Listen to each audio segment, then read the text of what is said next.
अस्सलाम वालेकुम नाजरीन, आज 9 अक्टूबर 2021 है और नाजरीन आज की इस वीडियो में एक ही मौजू के मुख्तलिफ पहलुओं का जायज़ा लेने की कोशिश करेंगे। नाजरीन यकीनन आपके इल्म में है कि कल पूरा दिन सोशल मीडिया पे दो मौज़ूए बहस रहे हैं। पहले तो ये कि नए DGISI का ताहाल वज़ीर आज़म ऑफिस की तरफ से नोटिफिकेशन जारी क्यों नहीं किया गया, और दूसरा ये कि कल कौमी सलामती कमेटी का अहम तरीन इजलास था, उसमें नए DGISI शरीक क्यों नहीं हुए और कौमी सलामती कमेटी के इजलास में जनरल फैज़ हमीद साहब ने ब्रीफिंग क्यों कर दी है। चुनाचे इस हवाले से पूरा दिन फेक न्यूज़ प्रोपेगेट की जाती रही। आज की इस वीडियो में चंद हकाइक मैं आपकी खिदमत में पेश करने वाला हूं, और उन हकाइक को जानने के बाद यकीनन आप इन तबसरा निगारों, तज्जियाकारों और इन एंकर्स की कम इल्मी पे सिर्फ अफसोस और मातम ही कर सकते हैं। मेरा उसूल हमेशा से नाजरीन ये है कि जो नेशनल सिक्योरिटी के और हसास मामलात होते हैं उसके लिए तवक्कुफ करना चाहिए, पहले तहकीक करनी चाहिए और उसके बाद कोई राय या तबसरा देना चाहिए। चुनाचे यही वजह है कि शायद मैं सबसे आखिर में इस मौजू के हवाले से वीडियो अपलोड कर रहा हूं, वगरना मुझे कल दिन को 2-2:30 बजे कई दोस्तों के कॉलें आई कि भाई आप क्या कर रहे हैं, वज़ीर आज़म ऑफिस में हालात जो है ना कशीदा हो गए हैं, बात जो है वो इनकार और इसराफ के दरमियान जो है वो लटक गई है। भाई लोग धड़ाधड़ वीडियोस अपलोड कर रहे हैं, आप भी वीडियो अपलोड करें और ज़्यादा से ज़्यादा व्यूज़ हासिल करें, यही मौका होता है। तो मैंने कहा कि मैं सबसे आखिर में इस मौजू के हवाले से वीडियो अपलोड करूँगा। ये मेरा उसूल है कि सूरत हाल और पिक्चर मुकम्मल तौर पे क्लियर हो जाए, तमाम जो स्टेक होल्डर्स हैं उनसे राब्ता करने के बाद जब पूरी पिक्चर मेरे सामने क्लियर होके आ जाएगी, उसके बाद उस हवाले से मैं अपनी राय दूंगा, अपना तबसरा और तज्जिया पेश करूंगा। अब नाजरीन सूरत हाल ये है कि ISI बराह रास्त वज़ीर आज़म पाकिस्तान के मातहत होता है आईनी तौर पे, और DGISI के लिए जो नाम भेजे जाते हैं डेफिनेटली GHQ की तरफ से वो नाम भेजे जाते हैं और आर्मी चीफ ही वो नाम रिकमेंड करते हैं। चुनाचे वज़ीर आज़म पाकिस्तान को 3 नाम भेजे जाते हैं। अगर फ़र्ज़ किया वज़ीर आज़म पाकिस्तान उन नामों से मुतमईन नहीं है, सेटिस्फाइड नहीं है, तो फिर वो रिक्वेस्ट करते हैं कि मज़ीद नाम भी मेरी तरफ इरसाल कर दिए जाएं। चुनाचे और भी नाम जो है GHQ की तरफ से भेज दिए जाते हैं, और उसके बाद उन भेजे गए नामों पे आर्मी चीफ और वज़ीर आज़म पाकिस्तान के दरमियान बाकायदा कंसल्टेशन का आगाज़ होता है, बाकायदा कंसल्टेशन का।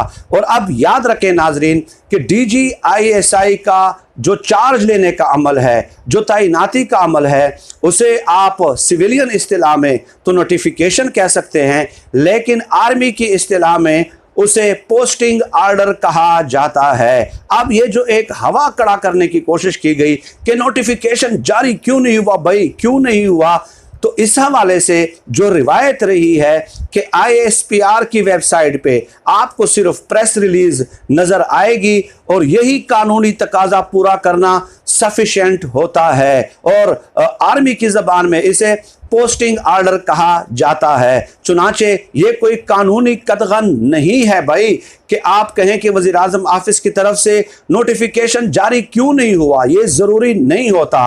मोस्टली रिवायत यही है कि ISPR की वेबसाइट पे प्रेस रिलीज होगी और ISPR या आर्मी की ज़बान में इसे पोस्टिंग ऑर्डर कहा जाता है, जो कि ऑलरेडी नए DGISI के हवाले से हो चुका है। ISPR ने इसका ऐलान भी कर दिया है, अनाउंस भी कर दिया है। ठीक है।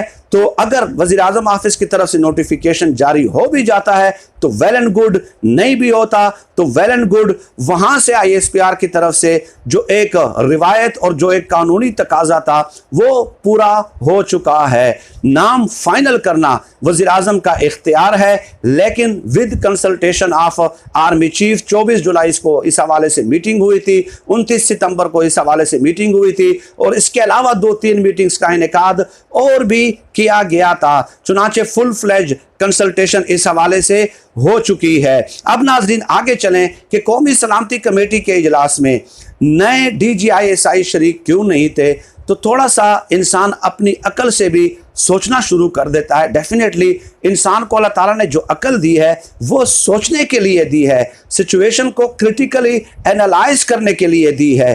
तो बात यह है कि जनरल फैज़ हमीद साहब 3 साल DGISI रहे हैं और 2019 से लेके 2021 तक पाकिस्तान ने अमेरिका और तालिबान के दरमियान फैसिलिटेटर का किरदार अदा किया।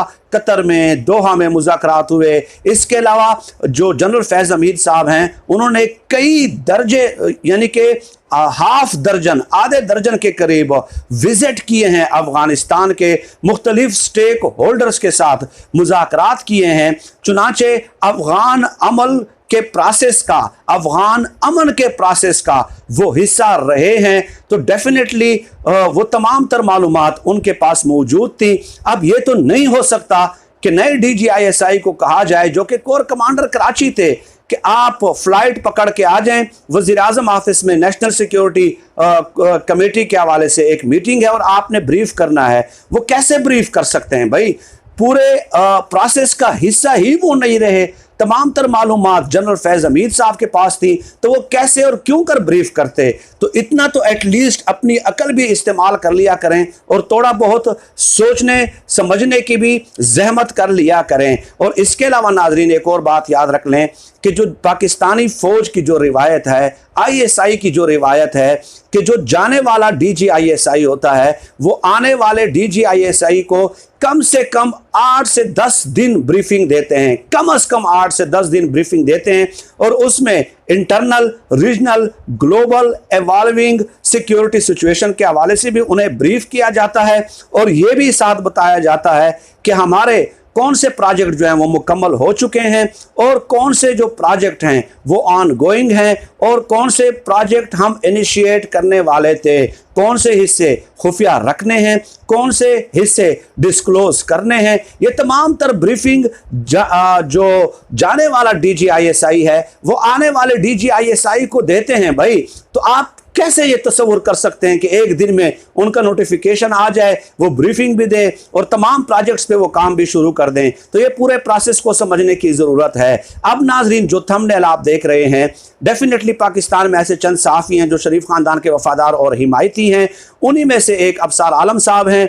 उन्होंने पेंडोरा पेपर्स से पहले, पेंडोरा लीक से पहले भी ये ट्वीट्स किए थे कि बड़े बड़े जर्नैलों के नाम आने वाले हैं, जलजला प्रूफ इमारतों में तबाहकुन जलजला आने वाला है। यानी पाकिस्तानी फ़ौज के जो हाजिर सर्विस जर्नैल हैं उनके नाम आएंगे। इस हवाले से भी उन्होंने नवाज शरीफ साहब को इतला दी थी जो कि गलत साबित हुई है। उसके बाद इसी अफसार आलम साहब ने नवाज शरीफ साहब को यह भी इतला दी कि जनाब पड्डा पड़ चुका है, आपके पास गैबी मदद पहुंचने वाली है और आप तैयारी पकड़ें, बस अगली फ्लाइट आप कोई ढूंढें कि जल्द से जल्द कौन सी फ्लाइट अवेलेबल है, आप आएं और आप वज़ीर आज़म बनने वाले हैं। इस तरह के खुशफहमियों में मुब्तला किया गया नवाज शरीफ साहब को। लेकिन बाद में पता चला कि खोदा पहाड़ और निकला चूहा। जिन ज़राए ने लंदन में मुझे ये खबर दी है, उन्होंने ये कहा है कि नवाज शरीफ तलवार उठाए अफसार आलम साहब को ढूंढ रहे हैं कि आप लोग इस्लामाबाद में बैठे हैं। यार कमाल है,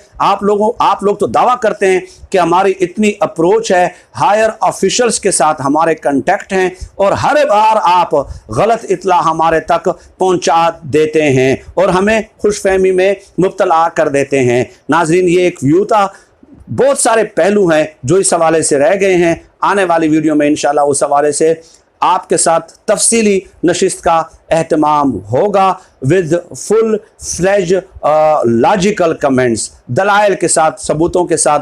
मुझे कोई जल्दी नहीं है अल्हम्दुलिल्लाह कि मैं नेशनल सिक्योरिटी के मामलात के हवाले से भी ज़्यादा से ज़्यादा व्यूज़ बटोरने की कोशिश करूं और सबसे पहले ब्रेकिंग न्यूज़ के चक्कर में मैं फ़ेक न्यूज़ प्रोपेगेट करता रहूं।